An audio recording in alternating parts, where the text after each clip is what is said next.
welcome back to the Citizen channel. Hope you're all staying safe and well. I'm recording this. We're looking forward to a visit to Wembley again for a Community Shield match against Arsenal. Yes, our old muckers, Arsenal, our best friends. Yeah, probably not. I think I've blocked more Arsenal fans than any other fan over the last few months on my little social media. But hey, there you go. It's be interesting to play them because the last time we played them, that's what we'll have a look back today. We'll have a look back at the 10th of August 2014 when we met last time as we were the champions and Arsenal were the FA Cup winners. This instance, 2023, of course, is one sod all. But yeah, we've got to play them again, haven't we? I would have preferred to play someone else, anybody else. Well, apart from perhaps United, which was the other option because they won the League Cup. But anyway, we'll go back to August 2014. Please, if you're new to the channel, push that subscribe button, push the bell notifications. Everything City past and present, of course. Great to have you on board. Spread the word if you can, guys. And if you are pressing buttons or you've already pressed that button, press that little like button, that little thumbs up button. It'd be much appreciated. Yeah, I mean, going back to this one, August 2014, players still not back from the World Cup then. We just had a World Cup. Arsenal had 3 World Cup winners in their squad. Yes, Ozil, Mertesacker and Podolski at the time. Unfortunately, we had 3 World Cup final losers, didn't we, in ours? So that's typical, wasn't it? Aguero, Zabaleta and Demichelis, of course. The game was 3 p.m. on a Sunday. Well, yeah, didn't cause too many ruptures, but City didn't sell out, that's for sure. Non-season card holders could only buy 1 ticket each, and they went on general sale very late, and we only sold about 18,000 from a 26,000 allocation, which more or less left the top tier pretty empty in the City's end.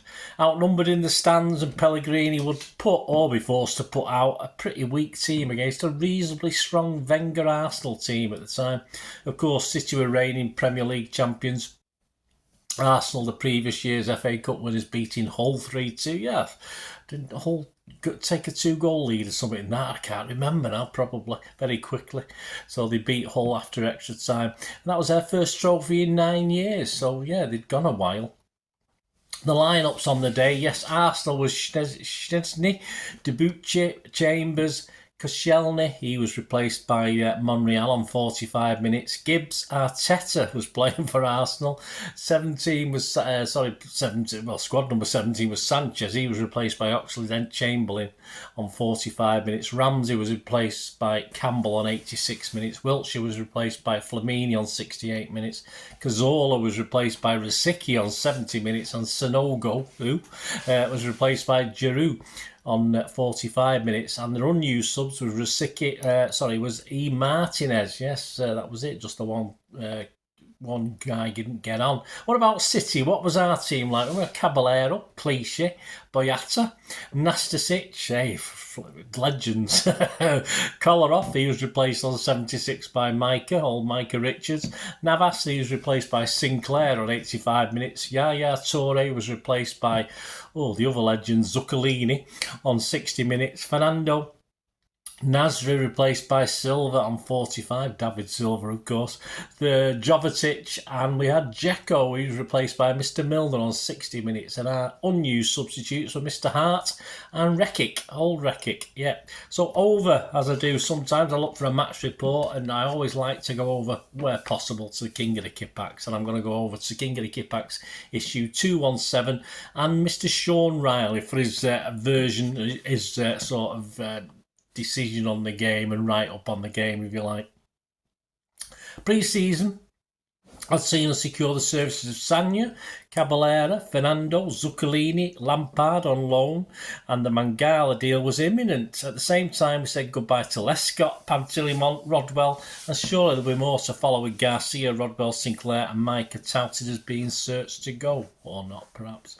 Despite there being no direct Sunday service from Manchester to London, I didn't anticipate any problems shifting the 26,000 allocation, especially as the tickets were very reasonably priced once again.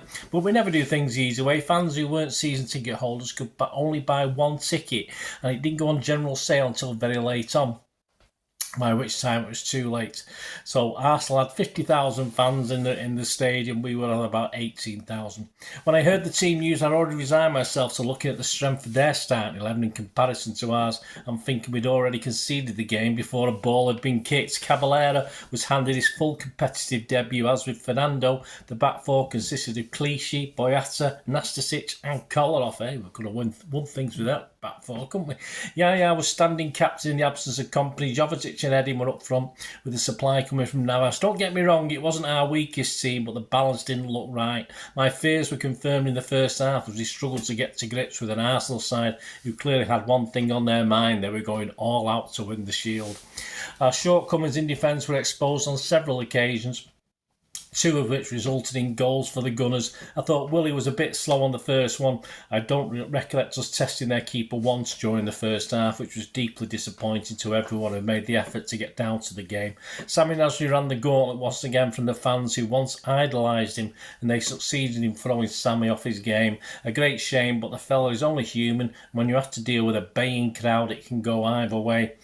The introduction of Silva at half-time couldn't come soon enough, and he quickly got a grip of the game as we suddenly realised we were reigning champions and don't give in without a fight. Just our luck then that we looked certain to pull a goal back against a team which now didn't look so sure about itself that Giroud should score their third and kill the game.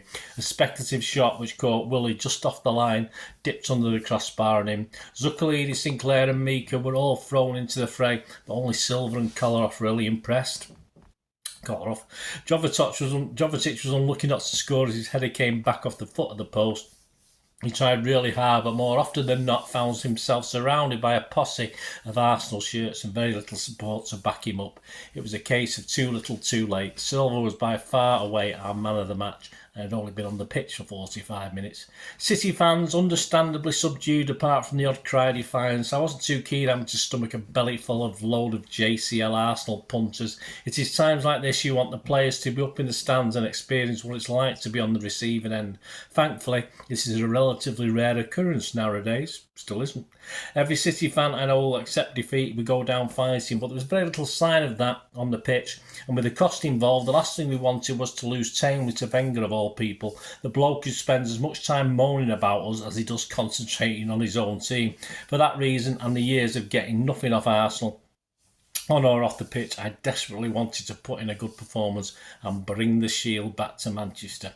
On a lighter note, we saw the referee use the magic spray for the first time. There you go. Ever in English football, which caused the Arsenal wall to retreat another 5 yards. The final whistle saw us leave the pitch and the stands without a whimper. Yeah, I don't think we hung around, did we? The vast majority of Blues on the forums and phone-ins saying that today didn't matter and that the season starts next week up in Newcastle. They're of course right to a point, but as I said earlier, it's a trophy at the end of the day, and we've endured decades without them. So forgive us for who do care about it and the importance of beating your closest rivals at every available opportunity. Let's hope we get the opportunity to put it right in the same competition, in the same venue, 12 months from now. There you go. So my thanks to Sean Riley, of course, Dave and Sue Wallace, King of the Kippax, that was the issue. 217. Good cover there, obviously, yeah. A great cover. Of course, MUFC, we spent 150 million, no FFP. Things never changed, do they? That's for sure. Some of the stats, yeah. Arsenal 42% possessions, City 58. 8 shots for Arsenal, 11 for us. 4 for them on target, just 1 on target for us. It's familiar, this, isn't it? 3 corners for them, 7 for us. 13 fouls by them, 15 by us. A crowd of 71,523. All right, mainly Arsenal. Thanks again to Dave and Sue Wallace and Sean Riley, of course, for that. It was, as Sean says, very disappointing, but hey, it was only a glorified friendly after all. It always is when you lose it, isn't it? Cocky Arsenal and their fans were still, I think I had a bit of a verbal with 1 or 2 outside after the game. Cocky Arsenal and their fans were certainly that, as per usual, and they would finish 3rd in the Premier League, 4 points behind us in 2nd, but once again win the FA Cup 4-0 over Aston Villa. Our runners-up spot and Champions League qualification was our only reward that season. Of course, things would get better, wouldn't they? Let me know, guys, who there. Say I remember the cocky Arsenal fans that day. That's for sure. in and around the ground, thinking that was it. And I remember that it's similar to the semi-final of the FA Cup that time when they beat us. They just have an arrogance. And as I'm recording this in 2023, we're certainly well aware of that, aren't we? After last season and obviously what they're going to do this season. Those are a record for the 23-24 season. Anyway, thanks for watching, guys. Hope you enjoyed that. Let me know any memories you got that day. Said sadly outnumbered. I'm fairly sure the atmosphere wasn't fantastic from the City fans. I've very few Wembley trips I can remember for atmosphere. One or two now I can remember since. But yeah, we do struggle. We do struggle to create, and even those 18,000 couldn't quite get up for it, could we, on the day, as the team couldn't, unfortunately. Anyway, thanks for watching, guys. Until we meet again, that's one thing, don't I? Please stay safe, Blues. Come on, City. Bye for now.